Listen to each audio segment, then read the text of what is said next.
What's up, guys? Welcome to Gwhisky. My name's Jeff. This is a channel where I offer my thoughts and opinions on a specific whiskey, and if you stick around to the end, I'll be giving it a score as well. If that sounds interesting, hit subscribe down below, and with that out of the way, let's jump into our review. Today we're looking at the Deanston 18.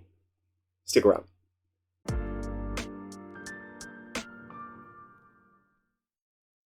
So I'm slowly working my way through reviews of all of my 18-year-old whiskeys. Eventually, I plan on doing sort of like a ranking video with all of them included, but that video is still a ways off because I have a lot to get through. And before I do that video, I want to go through each one of them individually. And today it's going to be the Deanston 18. Deanston is famous, it's beloved, it's a huge brand that generally speaking does really well with whiskey lovers. For the most part, their whiskeys are naturally presented, and they're known for their distinctive floral highland style. Now, as some of you may know, despite the fact that I do like this brand, it's not a love. I have had trouble connecting with them in the past. I did like their Virgin Oak release. That one is a no age stated, budget friendly, easy sipper of a whiskey. The 12, not a favorite of mine. A lot of people really love it. I get it, but not really my cup of tea. I thought it was fine.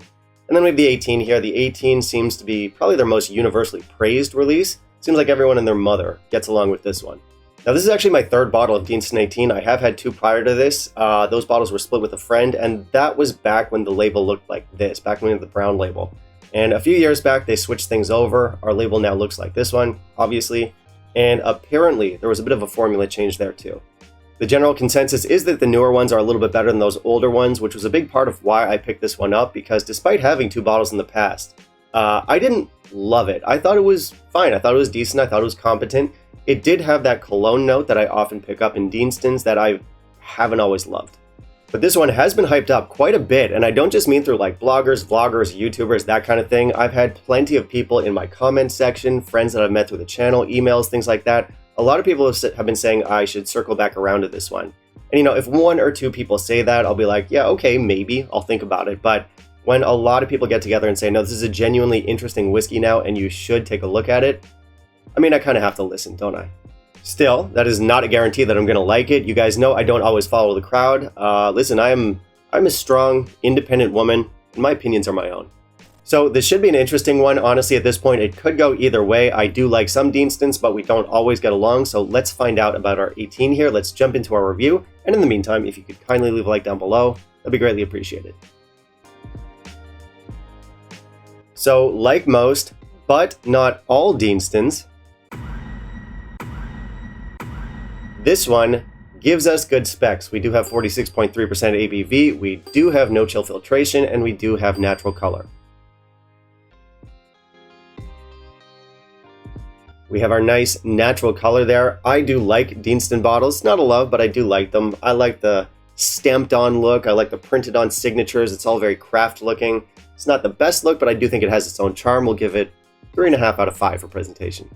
We have non-chill filtered on our label here. It doesn't mention on the bottle or on the sleeve that this is naturally colored. It definitely should. It says matured in first fill bourbon barrels. It does not say exclusively matured in first fill bourbon. We probably do have some refill in the mix there. We've got some tasting notes on the back. Overall, our information is incomplete, but I do like the bottle. I did not add water. Let's try our nose. Sweet ginger, florals, cologne.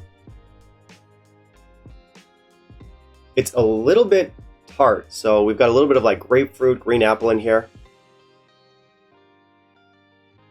We got malt, we got barley, we've got caramel waffles.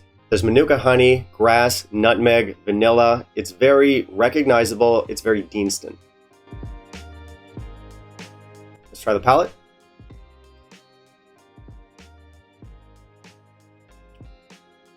All right, nice hit of spices and citrus with loads of that Deanston floral character built in.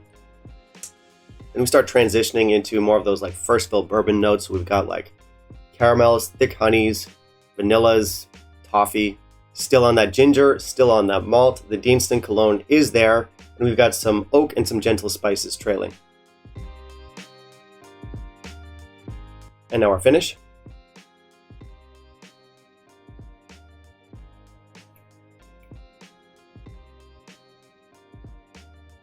Okay, vanilla, lots of vanilla, cinnamon, nutmeg, florals,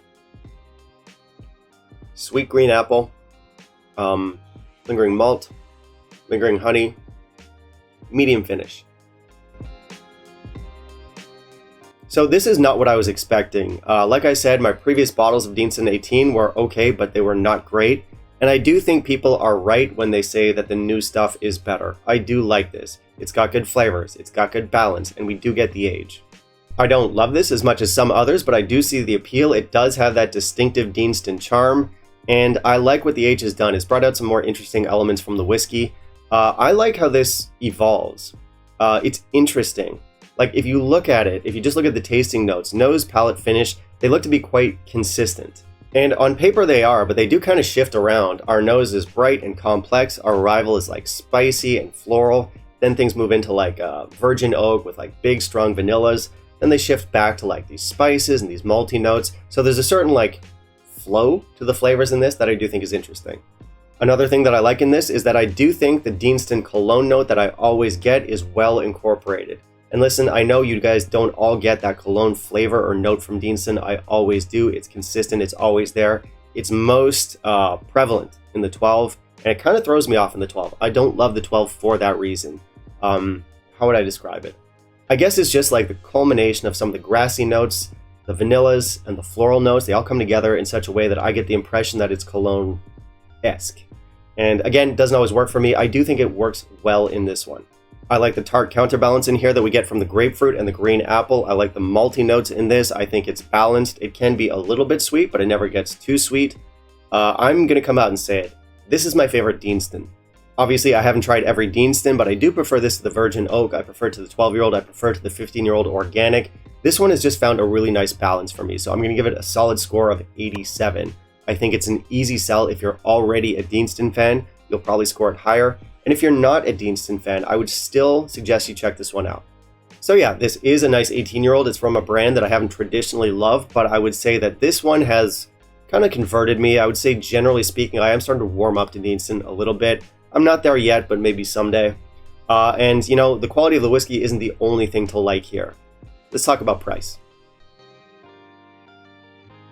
So this is cheap, at least in my market. This is one of the cheapest 18-year-olds that money can buy here in Taiwan, and not only is it one of the cheaper ones, it's better than many other 18-year-olds. So buy it. It's not going to stay cheap forever, and you're getting a great deal, so highly recommended. Alright, that's it for me today, guys. Thank you very much for watching. If you want to help support the channel, please consider becoming a patron. Otherwise, you can like, comment, and subscribe. And of course, I do want to hear from you. Have you tried Deanston 18? What are your thoughts? How does it compare to the rest of the line? You can let me know. And finally, down below in the comments, you can let me know what you want to see me review next, and I'll keep it in mind for my upcoming videos. Bye, guys.